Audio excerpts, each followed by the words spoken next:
Advocate Anil boss, വളരെ വേഗം നിങ്ങൾ തീരുമാനങ്ങളിലേക്ക് കടക്കും എന്നാണല്ലോ പ്രഖ്യാപനം. ഇപ്പോൾ ബത്തേരിയിലെ സമ്മിറ്റിന് ശേഷം നേതാക്കൾ ഒരുമിച്ച് ഐക്യത്തോടെ നടത്തിയ പ്രതികരണങ്ങളൊക്കെ കണ്ടു. അപ്പോൾ തിരഞ്ഞെടുപ്പ് പ്രഖ്യാപനത്തിന് മുൻപേ പ്രകടന പത്രികയുടെ പ്രഖ്യാപനം, സ്ഥാനാർത്ഥികളെ ആദ്യഘട്ടത്തിൽ ജനുവരിയിൽ തന്നെ ആദ്യം ഒരു ഘട്ടം സ്ഥാനാർത്ഥികളെ പ്രഖ്യാപിക്കുന്നു, ഫെബ്രുവരി ആകുമ്പോഴേക്കും മുഴുവൻ സ്ഥാനാർത്ഥികളെയും പ്രഖ്യാപിക്കുന്നു. ഇതാണോ നിങ്ങളുടെ ആലോചന? പക്ഷേ കോൺഗ്രസിനെ സംബന്ധിച്ച് സ്ഥാനാർത്ഥിയാകാൻ പറ്റാതിരിക്കുന്നവർ, അല്ലെങ്കിൽ പ്രതീക്ഷയോടെ നിന്ന് അത് ലഭിക്കാതിരിക്കുന്നവർ എതിർ ശബ്ദം പരസ്യമായി ഉന്നയിക്കുന്നതാണ് പതിവ് കാഴ്ച. ഇത്തവണ അത് ഉണ്ടാകില്ല എന്നുറപ്പുണ്ടോ ശ്രീ അനിൽ ബോസ്? വളരെ നല്ല രീതിയിൽ ഉള്ള ഒരു പ്രവർത്തനമാണ് ഞങ്ങൾ കഴിഞ്ഞ കുറച്ച് കാലങ്ങളായി നടത്തുന്നത്.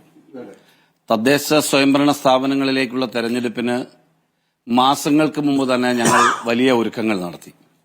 അത് വോട്ടർ പട്ടികയിൽ പേര് ചേർക്കുന്ന കാര്യമാണെങ്കിലും, ഓരോ വാർഡിലെയും ബൂത്തിലെ കുടുംബ സംഗമങ്ങൾ സംഘടിപ്പിക്കുന്ന കാര്യമാണെങ്കിലും, കമ്മിറ്റികൾ പുനരുജ്ജീവിപ്പിക്കുന്ന കാര്യമാണെങ്കിലും ഞങ്ങളതെല്ലാം വളരെ കൃത്യമായി ചെയ്യുകയും അതാത് പ്രദേശത്ത് നിന്ന് ഉയർന്നു വരുന്ന നിർദ്ദേശങ്ങൾ മാനിച്ചുകൊണ്ട്, സാധാരണ കോൺഗ്രസിൽ ഉൾപാർട്ടി ജനാധിപത്യം എന്ന പേരിൽ ഗ്രൂപ്പ് തർക്കങ്ങളൊക്കെ ഉണ്ടാകാറുണ്ടെങ്കിലും ആ തർക്കങ്ങളൊന്നും വരാതെ 97% കാര്യങ്ങളിലും ഞങ്ങൾക്ക് പുതിയൊരു മാതൃക സൃഷ്ടിക്കാൻ കഴിഞ്ഞ ഒരു തെരഞ്ഞെടുപ്പാണ് കടന്നുപോയത്. ഇപ്പോഴും ഈ ക്യാമ്പിന് ശേഷം ഞങ്ങൾ തുടങ്ങി വെച്ചിട്ടുള്ള എടുത്തിട്ടുള്ള വിവിധങ്ങളായിട്ടുള്ള തീരുമാനങ്ങളുണ്ട്. സമരങ്ങൾ, മീറ്റിംഗുകൾ, പ്രചാരണ പരിപാടികൾ, SIRുമായി ബന്ധപ്പെട്ട വർക്ക്, അങ്ങനെ അതിന്റെ എല്ലാം വളരെ വേഗത്തിലുള്ള പ്രവർത്തനങ്ങളാണ് നടക്കുന്നത്. ഒന്നാമത്തെ കാരണം, ജനങ്ങളുടെ മനസ്സിനൊപ്പം നിൽക്കുക എന്നത് ഏറ്റവും പ്രധാനമാണ്. ഒരു രാഷ്ട്രീയ പാർട്ടിയും രാഷ്ട്രീയ നേതാക്കളും ജനങ്ങളുടെ മനസ്സിനൊപ്പം നിൽക്കണം. ആ ജനങ്ങളുടെ ഒപ്പം നിൽക്കാനുള്ള പരിശ്രമത്തിൽ ഞങ്ങൾ വിജയിച്ചു. മുന്നോട്ട് കൂടുതൽ എവിടെയെങ്കിലും ചെറുതായിട്ടുള്ള അപജയങ്ങളുണ്ടെങ്കിൽ അത് തിരുത്തി മുന്നോട്ട് പോകാൻ കഴിയുന്നതിന് വേണ്ടിയുള്ള ക്രമീകരണങ്ങളാണ് നടത്തിയിട്ടുള്ളത്. വലിയ വിജയം ആർജിക്കാൻ കഴിയുന്ന, വളരെ കോൺഫിഡൻസോടുകൂടി 100-ലധികം സീറ്റിലേക്ക് പോകാൻ കഴിയുന്ന ഒരു അന്തരീക്ഷം ഇന്ന് കേരളത്തിലുണ്ട്. ആ അന്തരീക്ഷം ഏതെങ്കിലും തരത്തിൽ നെഗറ്റീവായി വാദിക്കുന്ന തരത്തിലുള്ള ഒരു പ്രവർത്തനവും കോൺഗ്രസ് പാർട്ടിയുടെയോ ഒരു നേതാവിന്റെയും ഭാഗത്തുനിന്ന് ഉണ്ടാവില്ല. വളരെ ഒരുമയോടുകൂടിയാണ്. ഇപ്പൊ കോൺഗ്രസ് പാർട്ടിയിൽ ഞങ്ങൾ കേഡർ സിസ്റ്റമല്ല, മിലിറ്ററി സിസ്റ്റം ഒന്നുമല്ല. മേളിൽ നിന്ന് ഉത്തരവിട്ടാൽ വ്യത്യസ്തമായ അഭിപ്രായങ്ങളൊക്കെ ഉണ്ടാകും. പിന്നെ സ്മൃതി ഇവിടെ സൂചിപ്പിച്ചു, സ്ഥാനാർത്ഥികളാകാൻ എന്തായാലും ഒരു അസംബ്ലി സീറ്റിൽ കോൺഗ്രസ് മത്സരിക്കുന്നിടത്ത് ഒരാൾക്ക് മാത്രമേ സ്ഥാനാർത്ഥിയാകാൻ കഴിയൂ. ഒന്നിലധികവും 10ഉം 15ഉം പേര് വരെ യോഗ്യരായ ആളുകൾ കോൺഗ്രസ് പാർട്ടിയെ സംബന്ധിച്ചിടത്തോളം ഉണ്ട്. മുന്നണിയിൽ തന്നെയുള്ള ഘടകകക്ഷികളുണ്ട്. സ്വാഭാവികമായും ആവശ്യങ്ങൾ ഉയരും, നിർദ്ദേശങ്ങൾ വരും, ചർച്ചകൾ ചെയ്യും. ഞങ്ങൾ ഇതിന്റെ അകത്ത് ഇത്തവണ എടുത്തിരിക്കുന്ന തീരുമാനം വ്യക്തി ആര് എന്നുള്ളതല്ല, ജയസാധ്യതയാണ് പ്രധാനം. അതിന്റെ അകത്ത് അപസ്വരങ്ങളൊന്നും വരുമെന്ന് ഞങ്ങൾ കരുതുന്നില്ല. കാരണം കോൺഗ്രസ് പാർട്ടിയെ സംബന്ധിച്ചിടത്തോളം ഈ തെരഞ്ഞെടുപ്പ് ഏറ്റവും നിർണായകമാണ്. ഇന്ത്യൻ രാഷ്ട്രീയത്തിന്റെ മുന്നോട്ട് പോക്കിനും കേരള രാഷ്ട്രീയത്തിന്റെ മുന്നോട്ട് പോക്കിനും ജനങ്ങളുടെ ക്ഷേമത്തിനും ഈ തെരഞ്ഞെടുപ്പ് അതിനിർണായകമായതുകൊണ്ട് തന്നെ വ്യക്തിപരമായ താല്പര്യങ്ങൾക്കപ്പുറം ഉള്ള മാനം ഈ തെരഞ്ഞെടുപ്പിനുണ്ട്.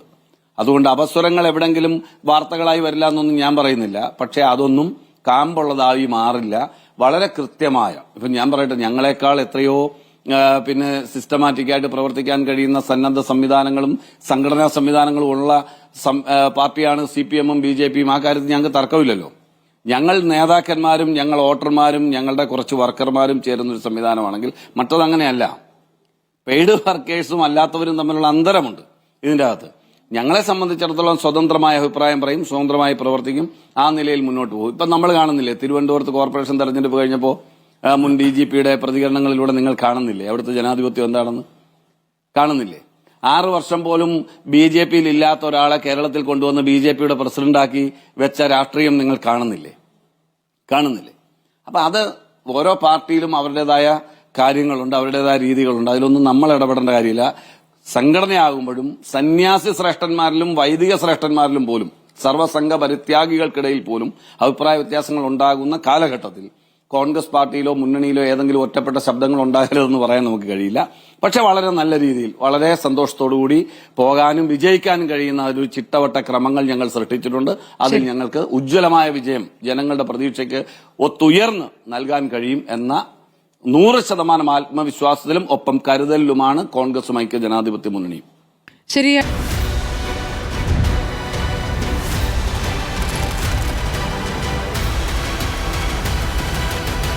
Debate with Smriti Parithikkad.